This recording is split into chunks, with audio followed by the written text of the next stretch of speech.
পথিকৰ হেঁপাহ প্ৰকল্পৰ যোগেদি পলাশবাৰীৰ বিশেষভাৱে সক্ষম বুবুল দাসক স্বাৱলম্বিতাৰ বাবে প্ৰদান কৰা দোকান উদ্বোধন। ৰাজ্যৰ অন্যতম স্বেচ্ছাসেৱী অনুষ্ঠান পথিকৰ বিশেষভাৱে সক্ষমসকলৰ বাবে কাৰ্যসূচীৰ অন্তৰ্গত হেঁপাহ প্ৰকল্পৰ আধাৰত আজি দক্ষিণ কামৰূপৰ ব্যৱসায়িক কেন্দ্ৰস্থল বিজয়নগৰত বিশেষভাৱে সক্ষম বুবুল দাসক এখন দোকান প্ৰদান কৰা হয়। বিগত প্ৰায় এটা বছৰে বুবুল দাসে নিজৰ পৰিয়াল পোহপালৰ অসুবিধাৰ কথা পথিকক জনাই বহনক্ষম কৰিব পৰাকৈ কিবা এটা কৰাৰ বাবে আবেদন কৰিছিল। পথিকৰ এটা দলে বুবুল দাসৰ ঘৰ পৰিয়াল আৰু সক্ষমতাৰ বুজ লৈ তেওঁলোকৰ সৈতে আলোচনা মৰ্মে হেঁপাহ প্ৰকল্পৰ আধাৰত এখন ভ্ৰাম্যমান তথা স্বয়ংক্ৰিয় দোকানৰ ব্যৱস্থা কৰাৰ সিদ্ধান্ত লয় আৰু আজি উক্ত দোকানখন মুকলি কৰে। পথিকৰ সঞ্চালক ভিক্টৰ ৰাজকুমাৰ, উপসভাপতি মিনতী বৰুৱা, প্ৰকল্প সমন্বয়ক ৰাজলক্ষ্মী ৰাজশ্ৰী, জ্যেষ্ঠ সদস্য মৃদু গোস্বামী আৰু প্ৰকল্প পৰীক্ষক প্ৰকাশ বৰুৱাৰ উপস্থিতিত বিজয়নগৰৰ বিশিষ্ট সমাজকৰ্মী মহেন্দ্ৰ জৈনে স্বয়ংক্ৰিয় দোকানখন শুভ উদ্বোধন কৰি পথিকৰ এই মহানুভৱতাৰ শলাগ লয়। মোৰ নাম শ্ৰী বুবুল দাস, ঘৰ নহিৰা গা ধোৱাবাৰ পলাশবাৰী সমষ্টি কামৰূপ গ্ৰাম্য। মই তাৰমানে যোৱা বছৰ ঠিক এনেকুৱা দিনতে এদিন আকাশবাণী গুৱাহাটীৰ ৰাতিপুৱা 7:15 বজাত আৰম্ভ হোৱা আজি পোৱা অনুষ্ঠানটোত তেখেত ভিক্টৰ ৰাজকুমাৰ দেৱক সাক্ষাৎকাৰ এটা শুনা পাইছিলোঁ। সেই সাক্ষাৎকাৰটো শুনা পোৱাৰ পিছত যে বিশেষভাৱে সক্ষম ব্যক্তিক তেওঁলোকে কিবা নহয় কিবা ধৰণে সহায়ৰ হাত আগবঢ়াই আছে, এই কথাখিনি শুনাৰ পিছত সেই অনুষ্ঠানটো পৰিৱেশন কৰা ভাস্বতী দেৱীৰ পৰা মই এখেতৰ নম্বৰটো কালেকশ্যন কৰিছিলোঁ আৰু সেই নম্বৰ মতে এখেতৰ লগত যোগাযোগ হোৱাৰ পিছত আজি এবছৰৰ পৰা তেওঁলোকৰ লগত কথা পাতি আছোঁ, যোগাযোগ ৰাখি আছোঁ। তেওঁলোকেও মোক অকণমান কিবা সময় বিচাৰি আছে, সহায় কৰিম বুলি এটা আশ্বাস দি থৈছিলে। সেই আশাকে মনত পুহি ৰাখি মই অপেক্ষা কৰিলোঁ আৰু সেই অপেক্ষাৰ অন্ত পেলাই আজি তেওঁলোকে এই দোকানখন কৰাৰ কাৰণে অকণমান আৰ্থিক সাহাৰ্য দি মোক উপকৃত কৰিছে। তাৰ বাবে পথিকৰ সমূহ কৰ্মকৰ্তালৈ মোৰ আন্তৰিক ধন্যবাদ জনালোঁ।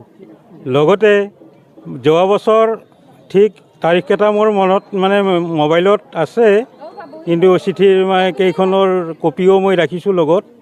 এতিয়া আপোনালোকে চালে দেখাব পাৰিম। কিন্তু কথা হ'ল, মাননীয় ভাৰতৰ প্ৰধানমন্ত্ৰী মহোদয়লৈ ৰেজিষ্টাৰ কৰি এখন চিঠি দিছিলোঁ। সেই চিঠিখন তেওঁলোকৰ তাত ডেলিভাৰী হৈছে তেওঁলোকৰ অফিচত, আৰু এই চিঠিখন তেওঁলোকে পাব্লিক পৰ্টেলত ৰেজিষ্ট্ৰেশ্যনো কৰিছে। সেই মেছেজটোও মোৰ তাত আহিছে। আৰু ঠিক তাৰে পিছতে অসমৰ মাননীয় মুখ্যমন্ত্ৰী মহোদয়লৈ মোৰ গোটেইখিনি কথা জনাই, লগতে মোৰ এই বাধাগ্ৰস্ততাৰ যিখিনি প্ৰমাণ পত্ৰ আছে, UDID কাৰ্ড আছে আৰু অসম চৰকাৰৰ পৰা যিখন দিয়া প্ৰমাণ পত্ৰ আছে, সেইখনৰ কপি গাঁঠি চিঠি এখন দিছিলোঁ। সেই চিঠিখনো তেওঁলোকে পাইছে, ডেলিভাৰী হৈছে। আৰু এই বছৰো ঠিক আগষ্ট মাহত মাননীয় মুখ্যমন্ত্ৰীলৈ সেই বিষয়টো লৈয়ে মই এখন চিঠি দিছিলোঁ। যোৱা বছৰখনত একো সঁহাৰি নাপায়, এইখনৰো আজিলৈ মই একো সঁহাৰি পোৱা নাই। তেওঁ মাননীয় মুখ্যমন্ত্ৰী মহোদয়ক আপোনালোকৰ মাধ্যমেৰে মই অনুৰোধ কৰোঁ, তেওঁলোকে যাতে মোৰ এই বাধাগ্ৰস্ততাৰ কথাখিনি অন্তৰৰ পৰা বিবেচনা কৰি কিবা এটা সহায়ৰ হাত সোনকালে আগবঢ়াই মোক উপকৃত কৰি আগবাঢ়ি যাবলৈ দিয়ে। মোৰ এইখিনিয়ে ক'বলগীয়া। চৰকাৰৰ পৰা অনুদান মই মাননীয় পলাশবাৰী সমষ্টিৰ বিধায়ক হেমাংগ ঠাকুৰীয়াৰ পৰা 2021 চনত 7,000 টকা এটা পাইছিলোঁ। আৰু বৰ্তমান যিটো অৰুণোদয় আঁচনি দি আছে 1250 টকা মাহত, সেইটো মোৰ সোমাই একাউণ্টছত, সেইটো মই পাই আছোঁ। আমি পথিকে বিগত 21 বছৰে আপোনালোকে জানে যে জনসাধাৰণৰ সুবিধাৰ কাৰণে যিমান পাৰোঁ আমি চেষ্টা কৰি আহিছোঁ, সহায় কৰি আহিছোঁ। বুবুল দাসৰ কথাই কওঁ, বিগত এবছৰ ধৰি তেখেতৰ বিশেষভাৱে সক্ষমতাৰ কথা আমাক জনাইছিলে, কিবা সহায় কৰিব পাৰোঁ নেকি আমাৰ পথিকক তেখেতে এখন আবেদন দিছিলে।